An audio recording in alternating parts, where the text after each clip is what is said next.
Welcome to the Roland VersaWorks Dual New Features Overview. My name is Jay Roberts. I'm the product manager for UV printers. So what I want to do is let's go ahead and take a look at the agenda of where we are. We're going to look at the differences between Roland VersaWorks and Roland VersaWorks Dual. We're going to look at the new features and new tools that are in, and most importantly for you, available in Roland VersaWorks Dual. And then we're going to look at moving files and profiles from Roland VersaWorks to Roland VersaWorks Dual. Very important to understand the fact that the transition is very simple. So with that, let's take a gander here. Roland VersaWorks Dual is based on a PDF, true PDF engine, PDF RIP engine. What that means is its native format now is that PDF workflow. So many of the features and that were missing as far as the transitions and problems that were kind of legacy in VersaWorks have been resolved in VersaWorks Dual.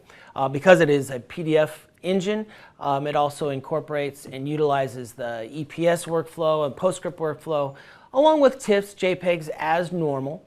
It still will not handle the native file formats like an AI or a PS, Photoshop, true native file formats. But if you think in general, what I like to tell customers is think generally now, work with the PDF workflow. It handles the files. It's a much smaller file type. It handles the files better, and it's just far easier to utilize. So with that, obviously I mentioned that it's a native PDF workflow. It's got faster processing speeds, opens the files faster. So we did, Julie Gaderos and myself did some speed tests on it. We were able to show the differences. Even using parallels on a Mac, we actually saw that the speed increases when we went from dual, or to dual, I should say. We say it's about 1.5 times faster. I think that's file dependent, depending on the type of files. You're going to see faster input. Sometimes you're going to see slower input. I've got a file in here which is going to illustrate some of the things that we obviously see with the transparencies, but it's also going to show just kind of the quickness of opening file formats. So our agenda is we're going to take a look at kind of underneath the hood, the optimized cutting operation. We're going to take a look at the better reproduction of special effects, mainly our transparency issues. We're going to take a look at the automatic special color plate generation and correction functions, basically for the white, the primer, and the gloss workflow. We're going to take a look at how the clipping is maintained in the 3 position intervals that are involved with that. And then lastly, we're going to look at the new variable data editing capabilities. So, underneath the hood, let's take a look at the optimized cutting operation. There is nothing really visible that I can show you within this operation, so I'm really just kind of going to explain. So in our literature, we have a time difference. So we took a standard file, we have it placed in such. It was about 1 minute and 40 seconds for cutting time on the image on the left, and about 1 minute and 19 seconds on cutting time on the right. What this was able to show is the cutting feature. It's optimized under the hood, as I said. Basically, some of the issues that we were having in VersaWorks that were resolved is how the files were actually placed. So let's say you had a native file format in Corel and you're placing multiple files onto an object or onto an artboard, and then we would cut. It would actually take in consideration the placement in those native file formats. Whereas now, it's now just looking at the raw data and it optimizes the speed for that. The other thing that it does is when you look at cutting or doing a double cut, prior to VersaWorks Dual, it would do a double cut. It would go back to origin after cutting, let's say, item A and then item B, it would go back, return to origin, and then cut that second time. Now it actually does a double cut, where actually we'll go cut A, and then cut A again, cut B, and then cut B again. So it actually increases that production as well. So those are the kind of the underneath the hood, the hidden items that we have for VersaWorks Dual. But now I want to actually show you, I'm going to have to kind of disappear a little bit, but I'm going to go over to my computer. But I'm actually going to show you some of the things that are kind of new, exciting for VersaWorks Dual. So bear with me. I'm going to go take a walk. So we have in this, we're looking at VersaWorks Dual, and I've got some files that are open here. But the first thing I want to do is notice I've got this Juicy Fruit file open right here. I'm going to actually open that file up in VersaWorks. And this was a file that we had some issues with from customer, and we tried multiple different ways of fixing the problem. And this is kind of a very standard kind of illustration of what the problem is. Notice on the preview, everything looks good. This is exactly how we would want the file actually to print. So when we open the file, we are actually going to see the issue that I was describing of the transparency or knockout. So what happens is the area where the logo, the Juicy Fruit logo, has a complex drop shadow, has a clipping path built into it. It's sitting over the top of another, what seems to be relatively simple gradient or background, but it's actually a very complex Illustrator file. Basically what happens is that file gets knocked out. So if when I double click on it, we are actually, if I printed this, it will print with those knockouts. Now, there was ways that we could get around it. I would have to go into Illustrator. We'd have to optimize some of the things. We'd have to, flatten some of the images. There were ways that we worked around and resolved the issue, which is understandable, and that's what we had to do. Well, now with the VersaWorks Dual, I'm going to open up that same file, even though I've got it open. I just want to show you that same file. Preview is still the same, but when I open up the file, it will show exactly how the image is supposed to handle. So it gives you, first of all, kind of that comfort that you actually are seeing that resolution, seeing the problems that have been resolved. I'm going to show you one more illustration on this as well. Again, another very, very tough problem. I'm going to go back to VersaWorks. I'm going to open up the file. This is a file that we were using on our LEC printers that they're actually like little cigar labels.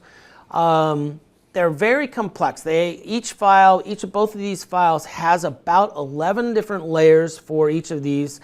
A lot of complexity in the design. This particular file had gloss. It had white also. Notice that it was done on a gold foil, so that we were incorporating that because they had a spot color, which we actually removed because we were printing on the actual gold foil. But when we open up the file, now take a look at two things. First of all, I'm not going to do necessarily a time stamp on it, but I'm going to estimate that it may open up in about 10 seconds, maybe a little bit longer. So that small little file, which was literally probably, maybe 6 megabytes tops, it took about 10, 12 seconds to open up if I'm not inaccurate in my math. But now take a look at the file. In general, it doesn't look bad, but you can see the blue knockout. That is where the gloss channel and the background transparency seems to have a problem. When I actually open up the file in VersaWorks Dual, we will see two things. First of all, the speed of which it opens up. And secondly, that was what, 2 seconds, 3 seconds. I like that. That's nice. It shows that. Now imagine you're working with a file that's a gigabyte or 500 megabytes. That time savings obviously will translate to those big files as well. So time savings is very important. But if you look at the image, most importantly, you can see how the PDF workflow, the Harlequin rip engine now basically handled that transparency problem that we saw in VersaWorks Dual, or VersaWorks, I apologize.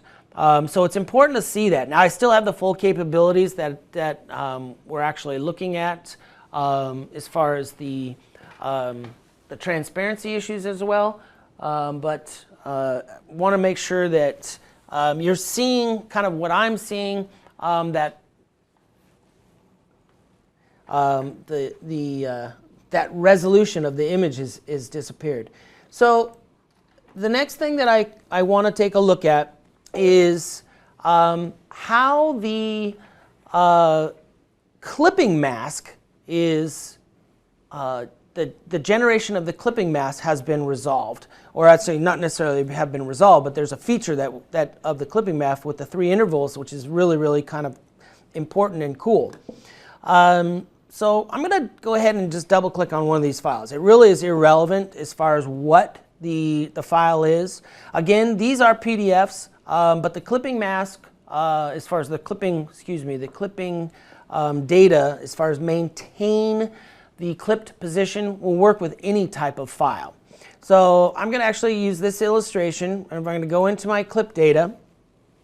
And what I'm going to show you with this is when I add my clip data here, normally when we clip out a file, if I, let's say, clip out this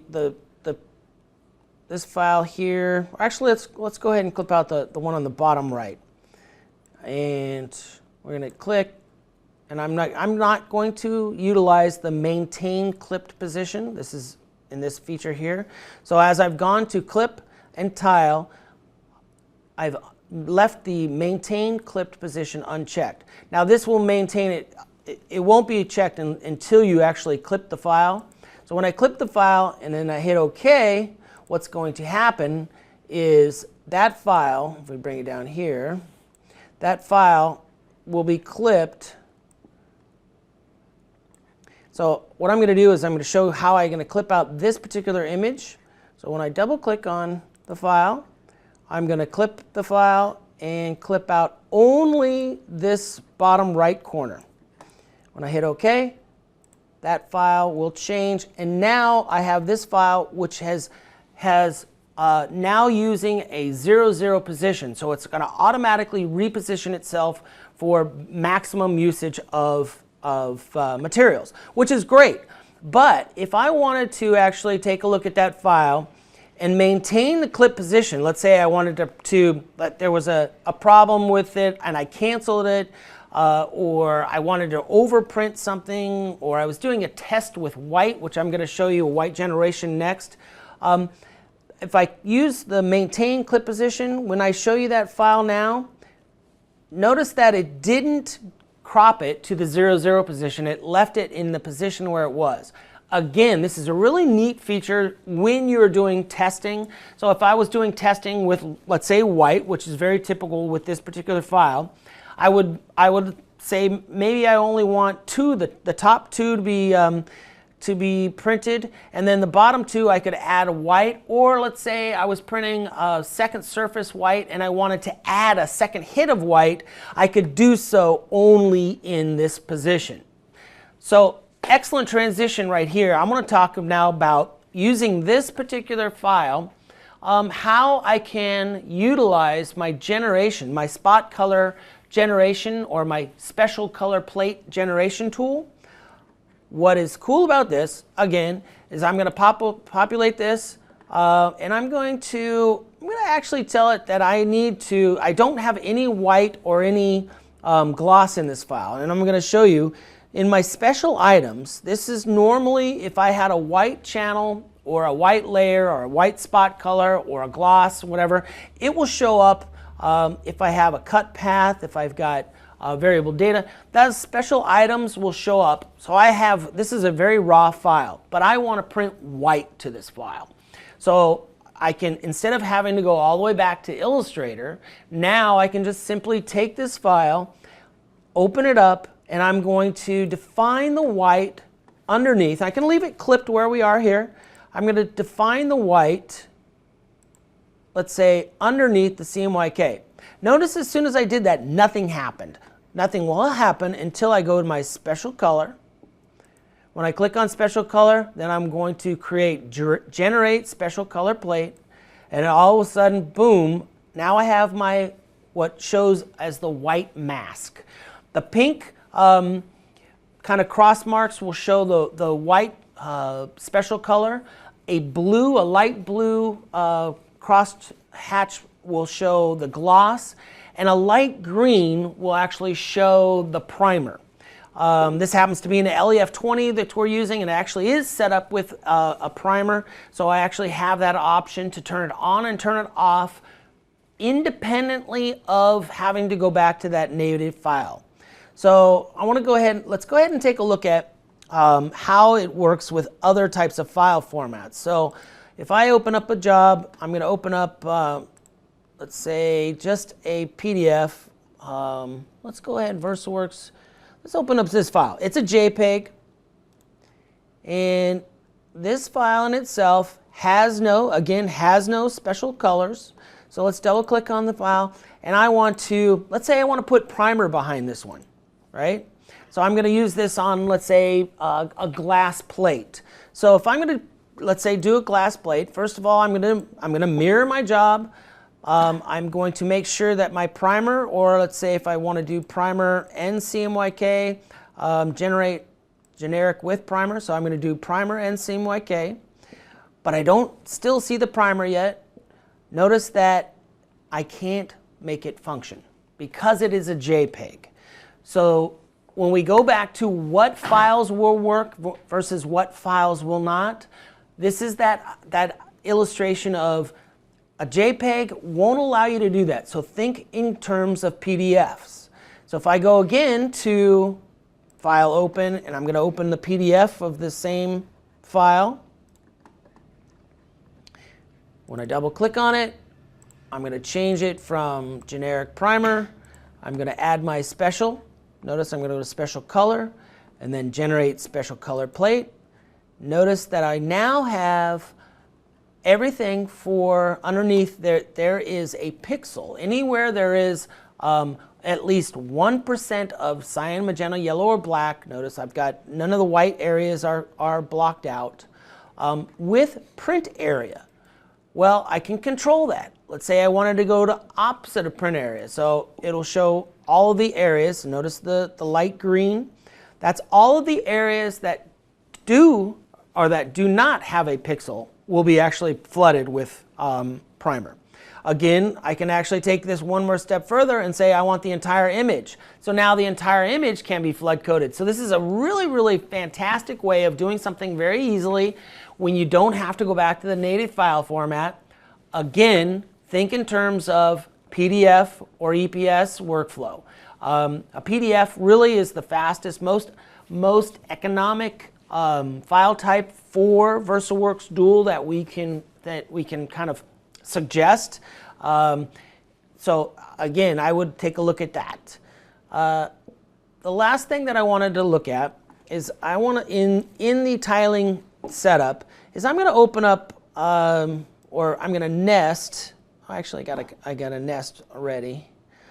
I'm going to take a look at this particular nest here. Now with tiling capabilities, we have what's called 3 intervals.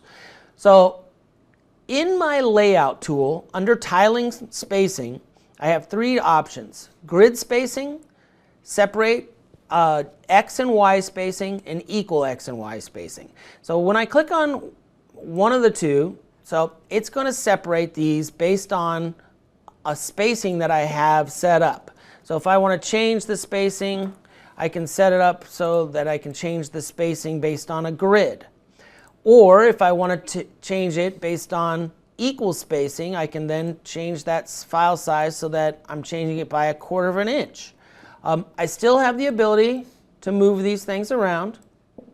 in the actual nest. Now underneath the grid spacing, I am now going to be more locked. So it's really tries to define where those are. I can move things around, but it's really much more controlled based on the grid. The cool thing is if I go to separate X and Y, I can now go and move things around. I can then independently, let's say here's the guitar, I want to rotate the guitar. I can rotate the guitar, move it around, move the files around. Now if I want to rotate the guitar again it's going to populate it back to where it was, but now I can actually then take a look at rotating all these different things and put them into different areas that I want. So if you're doing layout production and you're utilizing or trying to maximize space, this is a fantastic feature that's in Roland VersaWorks Dual. So let's take a look at now our variable data. Now with variable data, obviously the variable data information still needs to be in the actual file. So the VDP data, meaning VDP underscore name or underscore number, that file information still has to be inside the Corel file or the Illustrator file. But they've added some things that are really, really cool. So if I'm going to actually open up, let's say this file here, and if I go into my variable data, I've got fields now that weren't in there before. So if I'm showing here, I've got a field that's an image field. I've got obviously my player name and whatnot, but I actually can go through and show you how I can load up different files. So let's take a look at this raw file coming in. I'm actually going to load up the raw file, which I'm just going to quickly load it, which shows how the document is handled from the get-go. Let's load up this guy. So raw file that comes in, I'm going to go to my variable data file. Now notice I'm going to click on my fields, and now I actually can see player name, player number, image. That was information that's embedded in the actual file. If I click on show variable data fields, now I actually can see those fields where they are. The image one is obviously very new. But now I actually want to populate. So I'm not going to actually add a CVS file from Excel, but I'm actually just going to populate it here. So I click on this, I can now populate, let's say, the player's name. I'm going to talk about Michelle because, it is Michelle's birthday month. So we're going to talk about Michelle a lot. Say Michelle, she has, let's see, make her name kind of, let's say, big, maybe big, and we're going to bold Michelle a little bit, maybe underline it because, again, it is Michelle's birthday month. And we're going to populate her number because her favorite number is 8. And we're going to do this. Now, all this is nothing really, really new. Oh, man, that's really small. Let's go big. And let's make it bold, maybe with a drop shadow a little bit, secondary color. Let's do RGB or CMYK. We'll populate it with a little pink. There's our little drop shadow. All right, so all these things you can do. I can add a player, which is, we're going to add little Johnny over here. And Johnny's favorite number, I don't know, 25. And there's Johnny as well. Notice that because I am populating the field on a secondary layer, it uses the same drop shadow, which is fantastic. That way it keeps things consistent. But we still don't have an image, right? So now I want to populate this image. So there's two things to take a look at when you're doing this, right? Notice that when I highlight the image, it goes to one of my squares, but I still don't have the ability to import that image. What I want to be able to do is to see this box in the attributes actually be able to change. The way to do that is to actually highlight the row. So if I click on the image, notice that my text box now can give me an image. So that drop down box is an image. And notice my icons. Basically it's looking for something to pull in. I'm going to right click. I'm going to go browse. And I'm going to look for little Michelle. Boom, Michelle, you look so cute here. And it populates with an image. But you know what? Hey, I didn't open this file up in Photoshop before I did this, so I gotta rotate the file because it's not set up right. Whoa, that's kind of cool, but it's kind of small. Let's take a look at how we can enlarge it a little bit, all within our VersaWorks Dual program. So now I actually can populate and design more or less on the fly, which is fantastic. I'm going to go ahead and add a picture of little Johnny. Boom, Johnny comes in. I'm going to populate the size so it's populate as well. So this is a huge feature within VersaWorks Dual, which is really, really cool. When I hit OK, obviously it's going to save 2 separate files for me to print, which is exactly what we really, really want to go into. So one of the things that you kind of want to look at is how you can kind of make sure when you're designing the variable data fields, and I think it's a very underused device, is designing these underused fields, the variable data, but how you can utilize that in lots of different ways. So you've got, let's say, I like to say local marketing. So we're doing point of purchase signs for a Chevron or something, or I could localize it for Dana Point or San Clemente or Irvine. Very, very simply, very, very easily, all with the variable data. It's a great way of enhancing point of purchase signs or any types of advertising, posters, things of that nature. So the last thing that I wanted to kind of talk about is how we can migrate our profiles from Roland VersaWorks to Roland VersaWorks Dual. Now, one of the caveat in going from Dual or VersaWorks to Dual is the fact that you can't change the device. So don't change the ink sets of the previous device. So customer says to me, says, hey Jay, I'm having problems with these profiles. They're not entering because I'm trying to load them from VersaWorks to VersaWorks Dual, but I went from EUV2 to EUV4. That is not capable. So you make sure that obviously your ink sets are the same, and that's really the only caveat. So I'm going to go and I'm going to load up Media Explorer. This is in VersaWorks. I'm actually going to, let's say, take this particular file, which is a Coroplast designed for specifics. I'm actually then going to save this and migrate it over to my VersaWorks Dual. So I'm going to click on file. It's VersaWorks Coroplast transfer. Hit OK, save, and replace. Automatically transfers that file. When I open it up into VersaWorks Dual, I'm going to conversely go to my Media Explorer. And notice I have it in here now. I apologize, I didn't remove it, but what I'm going to do, I actually have a file working right now, so I'm actually just going to open it. It'll probably give me a message that's already there, which it did, but the idea is the fact that I can translate it over. So if I delete it, let's see here. Can't delete it because I'm using it for a job. Let's go ahead. I'm going to transfer this so you see that I'm not pulling your chains here. Let's go ahead and take this special effects. I'm going to copy and duplicate it. We're going to call this test 2. I'm going to take test 2, save it real quick, and test 2, save, yes. Now when I go back to VersaWorks Dual, go to my Media Explorer, I'm going to load the file, simple, boom, test 2, and it can't import because I already have it.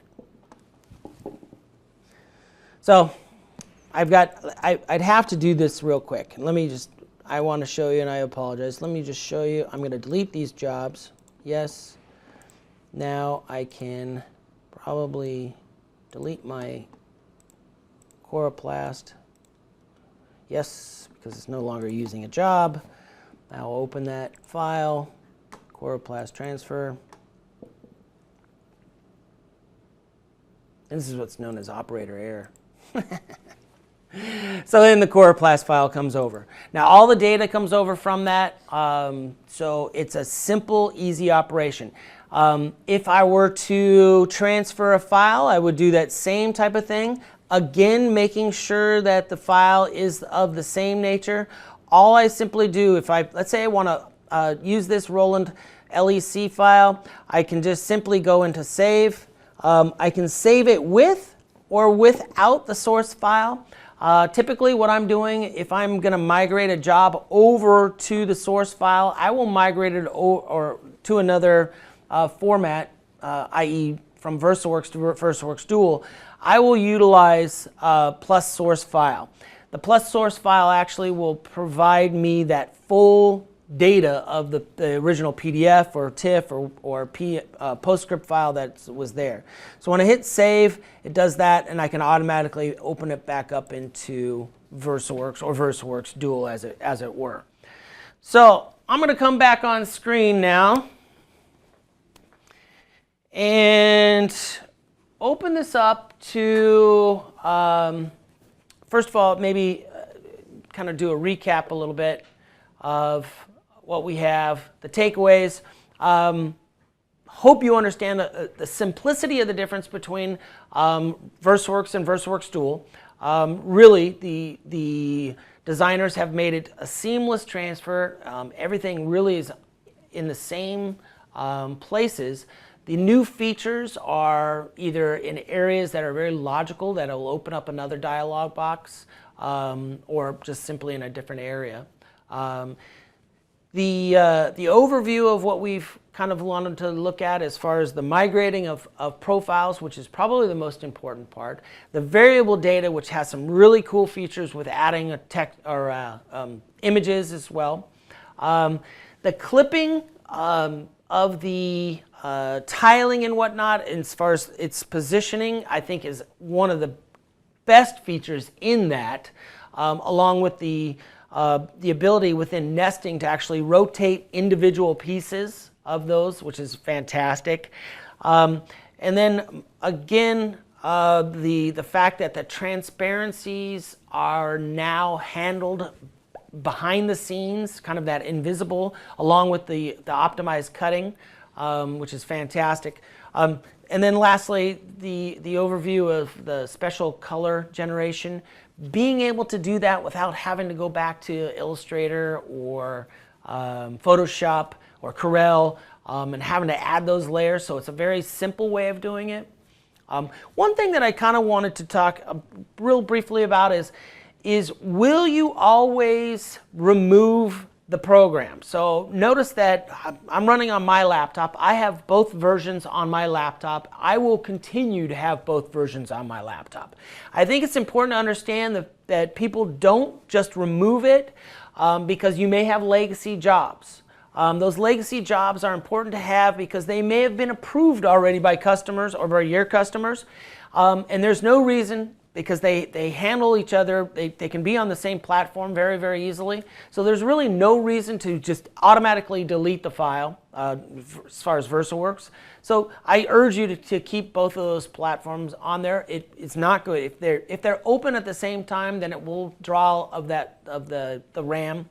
But if you're only utilizing it just as a need-be basis, hang on to both. I think it's important to understand that, like I said, some of those legacy jobs for some of the older printers, if you've had that VersaWorks and you're doing that upgrade, it's important to keep that.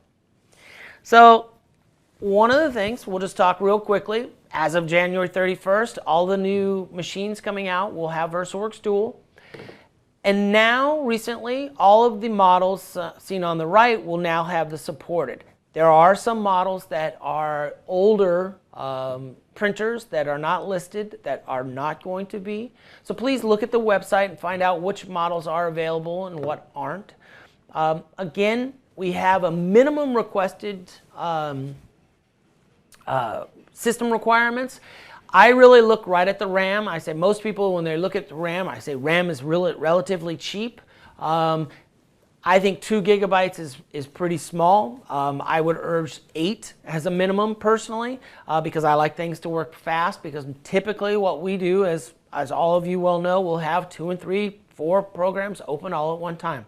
So with my laptop, I typically have about 14 open at one time, and I'm running files, and I usually get the worst of worst files. So I get files, as I was working with one yesterday, it was about 720 megabytes. And it processed pretty well, considering. So, all right. Well, thank you guys so very much. We are going to have more quick tips. We're going to have more quick videos for your for VersaWorks Dual, as you guys give me some questions and give myself and Daniel and Julie questions. We are here obviously to help you guys. We want to make sure that you guys are aware of the cool tips and features in there. And with that, I just want to say, hey, have a great day.